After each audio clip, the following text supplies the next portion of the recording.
En aquel tiempo dijo Jesús a sus apóstoles: el que quiere a su padre o a su madre más que a mí, no es digno de mí.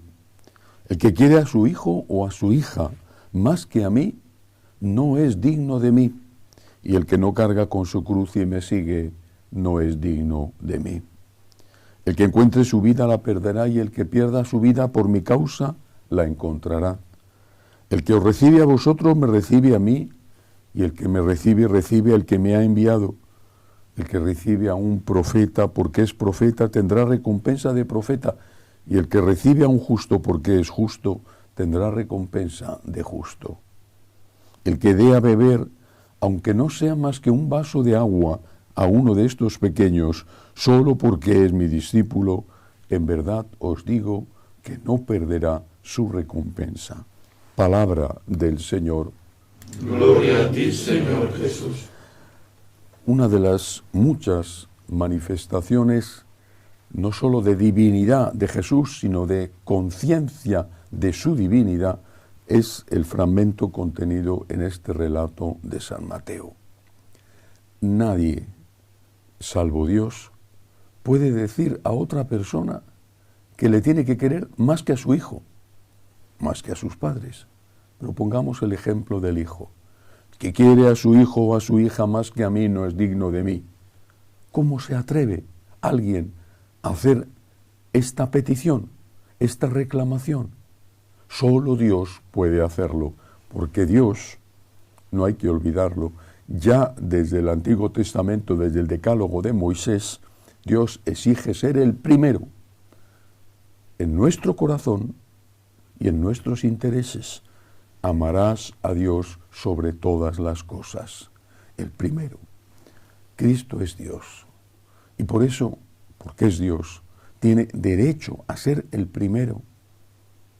Eso no significa que no tengamos que amar a los padres o a los hijos, a los amigos, a la patria, incluso al trabajo que hacemos cuando es un buen trabajo. Significa que Cristo está y tiene derecho a estar.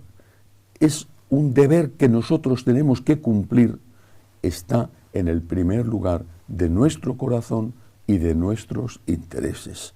Nadie como Él, porque nadie como Él nos lo ha dado todo, incluso esas personas a las que amamos, incluso esas cosas que tenemos, empezando por la vida de la que con mejor o peor salud todavía disfrutamos.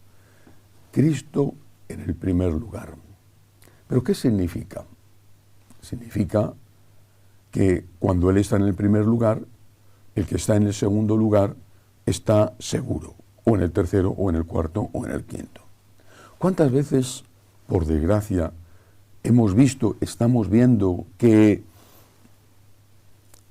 matrimonios o parejas que se unieron o se casaron enamorados, que se comían a besos, incluso en público, ese amor tan apasionado y tan fuerte ha durado a veces solo meses? Y el amor a los hijos, un amor como no hay otra cosa igual en el mundo. Y sin embargo estamos viendo la enorme cantidad de niños asesinados por sus madres, con o sin el consentimiento de los padres, mediante el aborto. Amor, sí, enorme, extraordinario, intensísimo, pero la separación y el divorcio llegan a la más mínima. Y cuando algo se tuerce porque no viene en el momento oportuno, ese niño al que hubieras supuestamente querido amar hasta dar la vida por él, te lo quitas de encima de mala manera, matándole. Por eso, cuando uno pone a Dios en el primer lugar de la vida, todos los otros amores legítimos están ordenados en su lugar justo y están garantizados, están seguros. ¿Por qué? Porque Si tienes ganas, tentación de hacer una infidelidad, ese Dios que está en el primer lugar de tu vida te dirá, no puedes hacerlo. Y si lo has hecho, te dirá, has obrado mal, tienes que dejar eso. Y si tienes ganas de abandonar a tus padres, porque son mayores, porque están enfermos, porque son muy pesados, ese Dios que está en el primer lugar de tu vida te dirá, no puedes hacerlo. ¿Por qué? Porque les debes la vida y me debes la vida a mí. Y si tienes ganas de abandonar a tus hijos, y no solamente con el aborto, ¿cuántas veces, por desgracia, hay padres, madres, que dejan a sus niños o adolescentes simplemente porque dicen que tienen derecho a ser felices y no les importa las consecuencias para los más débiles de su propia familia, a los cuales supuestamente quieren muchísimo, pero ahí les dejan para que les eduque un extraño, y quizá de qué manera se ha educado ese niño o esa niña por ese extraño. Cuando Dios está en el primer lugar, todo lo demás está garantizado, porque incluso aunque obres mal, ese Dios te va a decir, lo que has hecho está mal, tienes que corregirte, tienes que pedir perdón, tienes que intentarlo otra vez, no puedes seguir así. El señorío de Dios en nuestra vida es la garantía de que los demás amores están seguros.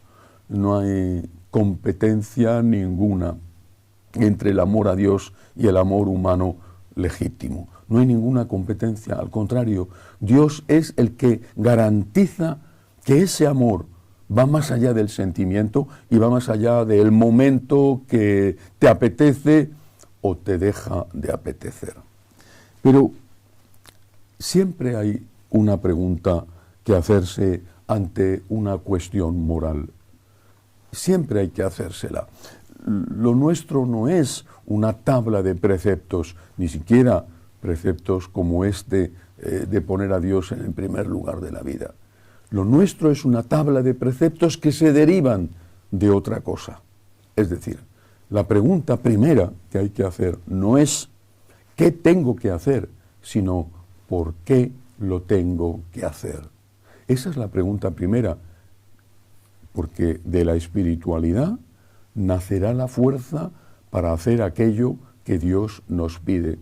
Cuando San Francisco de Asís se convirtió, la cárcel, después la llamada del Señor en Spoleto para que regresara a su casa, y después aquella costumbre que adquirió de ir a San Damián a rezar una y otra vez, él en San Damián, ante aquel viejo crucifijo, solo preguntaba una cosa: ¿qué quieres que haga? Esta es una pregunta sobre la ética, sobre la moral. ¿Cómo tengo que comportarme?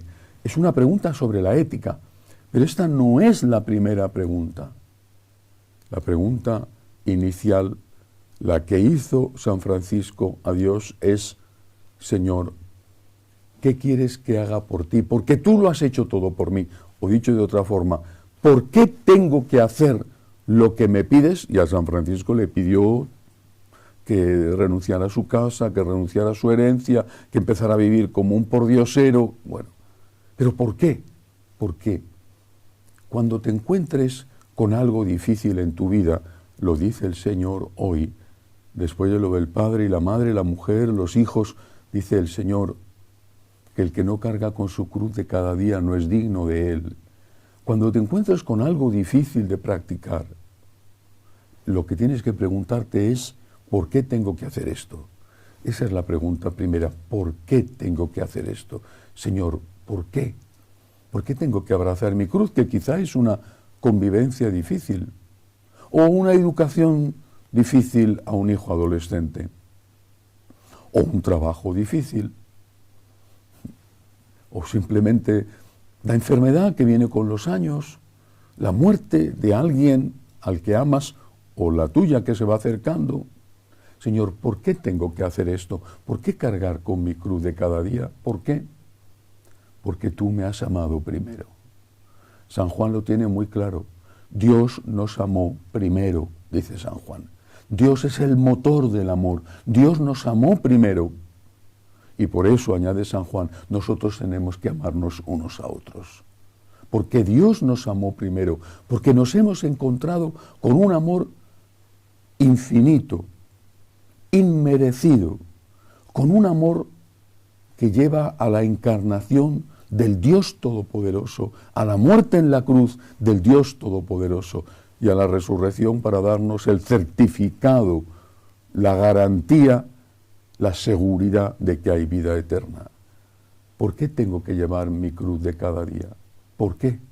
Porque Dios me ha amado primero, porque yo me fío de Él y porque acepto su divina voluntad.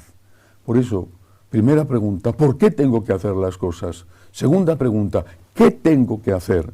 ¿Qué tengo que hacer para hacer lo que Dios me pide? Y tercero, que no es una pregunta, sino una petición, Señor, ayúdame, dame fuerzas, Señor, dame fuerzas. San Agustín decía, Señor, dame lo que me pides y pídeme lo que quieras. Dame fuerzas, Señor, para hacer lo que me pides, porque tú te mereces que haga todo eso, que tú eres el que me ha dado la vida y el que ha muerto por mí. Que así sea.